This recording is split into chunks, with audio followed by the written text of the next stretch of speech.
In the quiet corners of history, there are stories so strange, so impossible, that they challenge the very fabric of what we think we know about the human experience. This is one of those stories, a tale of inexplicable madness that swept through a town, transforming everyday people into unwilling dancers caught in a fevered, unstoppable rhythm. Please join us as we learn some of the facts about Strasbourg and delve into one of the strangest phenomena in history. Strasbourg in 1518 was a thriving city located in the region of Alsace, which at the time was part of the Holy Roman Empire. It was situated on the banks of the Rhine River, a critical trade route that connected various parts of Europe. The city, like many in Europe, was a bustling urban centre with a mix of Gothic architecture, market squares, and a diverse population of traders, craftsmen, clergy, and peasants. As a key trading hub, Strasbourg enjoyed economic prosperity. It was known for its bustling markets, where merchants from across Europe traded goods such as wool, grain, wine, and leather.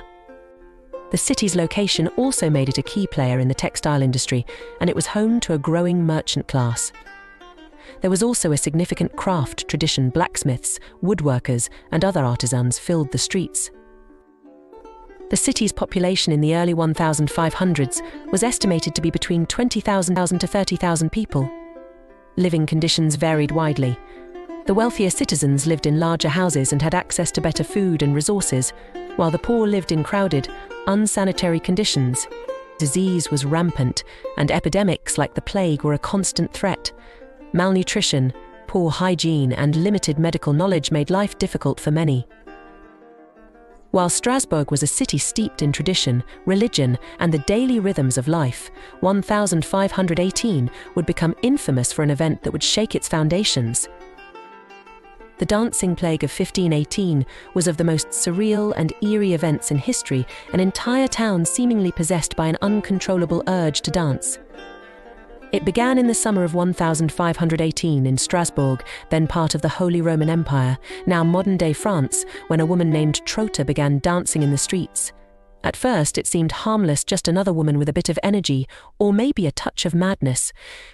But then things took a terrifying turn. Over the next few days, more people joined her. First, it was a handful. Then, dozens. Soon there were hundreds of people dancing in the streets, unable to stop. Some were even dragged out of their homes, seemingly compelled by some invisible force, their bodies jerking and swaying uncontrollably. But this wasn't just a case of enthusiastic dancing. The victims danced for days on end, sometimes for weeks without rest. Some of them collapsed from exhaustion or dehydration. Others died from sheer physical strain, their bodies unable to keep up with the relentless, feverish rhythm.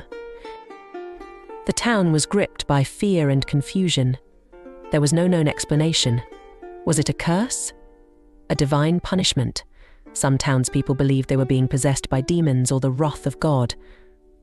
The local authorities, unsure what to do, called in the town's doctors, but they had no answers. They tried to explain it away as a case of hot blood or sudden fervor of physical condition, but their theories didn't hold up when people kept dancing night and day. As the death toll rose, the town began to panic. Finally, the authorities decided that the only way to stop the dancing was to let them dance it out. In a desperate measure, they hired musicians to play for the dancers, hoping the sounds of drums and flutes would help expel the strange compulsion. For weeks, the dancers moved in a trance-like state, unable to stop, while the musicians played a never-ending, hypnotic tune. Eventually, the plague just stopped. The dancing abruptly ceased, almost as mysteriously as it had started, leaving the town in shock and mourning. Around 400 people are believed to have been caught in the madness, many of whom died. For centuries, historians and scientists have struggled to explain this strange phenomenon.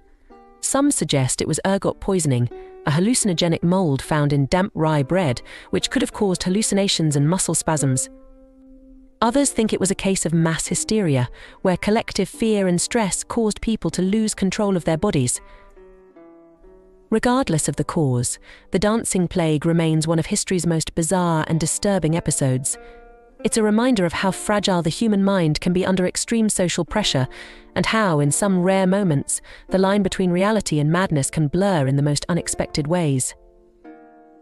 If you enjoyed this video, please let us know by leaving a like. If you would like to see more content like this, please consider subscribing. If you have video ideas you would like to see, let us know in the comments. Thanks for watching.